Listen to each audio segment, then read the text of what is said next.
I was the U.S. Attorney here in Rhode Island, and I did a lot of work. That's, you know, you're in the Department of Justice when you're the U.S. Attorney. And I had the chance to get to learn how the Department of Justice works. And I can assure everybody in this room that it's not just the Constitution that protects you. It's not just the statutes of the United States that protect you. It's also practices and traditions, the way that over many, many, many years, decades and generations, the Department of Justice has learned to do its business. Because if it does things a certain way, it stays out of trouble. It doesn't do things that are wrong. We get better, fairer justice in this country. They're taking those things, those practices and those traditions, and they're just stomping all over them. And you know what it is? It's a version in law enforcement of what they did in the intelligence function before the run-up to the Iraq War. There were similar kind of internal practices, traditions, sort of the architecture of how intelligence was analyzed. And they broke that so that bad intelligence could get to the top so they could justify the war.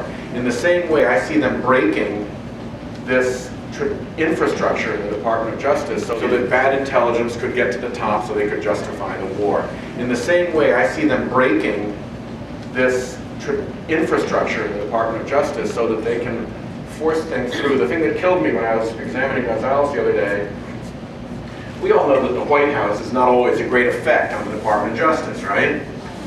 If you want an independent Department of Justice, one of the places it's got to be independent from is the White House. So over many, many years, a wall was built up between the two with a little hole in it. And if you're in the White House, if you're a political operative in the White House, and you want to talk to somebody in the Department of Justice about prosecution, you've got to go through that little hole. And it was limited to 4 people in the White House and 3 people in the Department of Justice. President, Vice President, White House Counsel, Deputy White House Counsel on the White House side, Attorney General, Deputy Attorney General, Associate Attorney General on the Justice Department side. 7 people total, all very high-level people. So it really got your attention to have a conversation like that, because you had to get really big people involved. They've changed that. Now on the White House side, it's not 4, it's 417. And one of those 417 is Karl Rove. What possible good is it to take something that's been built up over decades, over years, to protect us, in recognition of the efforts that White House has made over the years to influence the Department of Justice, and tear something down that's been so carefully constructed? Why a 100-fold increase in the number of White House political operatives that need to be able to talk to the Department of Justice on cases? There is no legitimate good reason for that. And that's the kind of stuff that we've got to push back on. NBC 10's Liz Arago spoke to the senator tonight in Cranston. We need, I think, a new Attorney General. Rhode Island Senator Sheldon Whitehouse says he will call for the resignation of Attorney General Alberto Gonzales.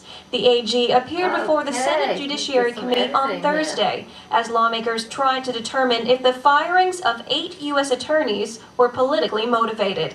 When you go to Carol Lam and say, you know what, you're not doing enough immigration prosecutions, therefore you're fired, there are all sorts of collateral consequences of that, some of which are really quite damaging and evil. The idea that the guy who did all that damage and either didn't care that he did it or didn't notice that he was doing it should be the person to go back and fix it, that doesn't make sense.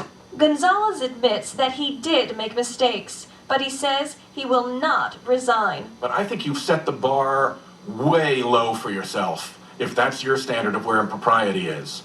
Senator Whitehouse says his own legal expertise helped during the hearing. I felt that my experience as a U.S. attorney really added value to the Judiciary Committee, not only in the way I was able to ask questions when the committee had Gonzales in front of us, but talking with other members and trying to help them explain how serious some of the damage that he's done really is. The hearings will continue and the Attorney General may be called back to testify. Liz Arago, NBC 10 News. Question, by the way, is for the Bush administration. Do they want a new active Attorney General, but they want somebody who is tame, who is wounded, and who let them exit Washington without further indictments. Do you have any idea what's going to happen next? I'm going to call for his resignation. There will be continued pressure. I've never seen anything like the way the Republican senators lined up and fired at him. They were really offended by the way he's conducted his business as Attorney General. And for them to do it, you know, you can't claim that that is partisan. These are people who care about the administration of justice in this country, and they know what a horrible thing he's done to it. Okay, so now, does he have to testify anymore, or is he all set to testify? We may very well bring him back. He came ahead of a lot of the people who we're bringing in to testify under oath. Once we have and as you know, he didn't remember a lot. As we've talked to more people and as we put together a more complete picture of what actually happened, I suspect we will want to bring him back.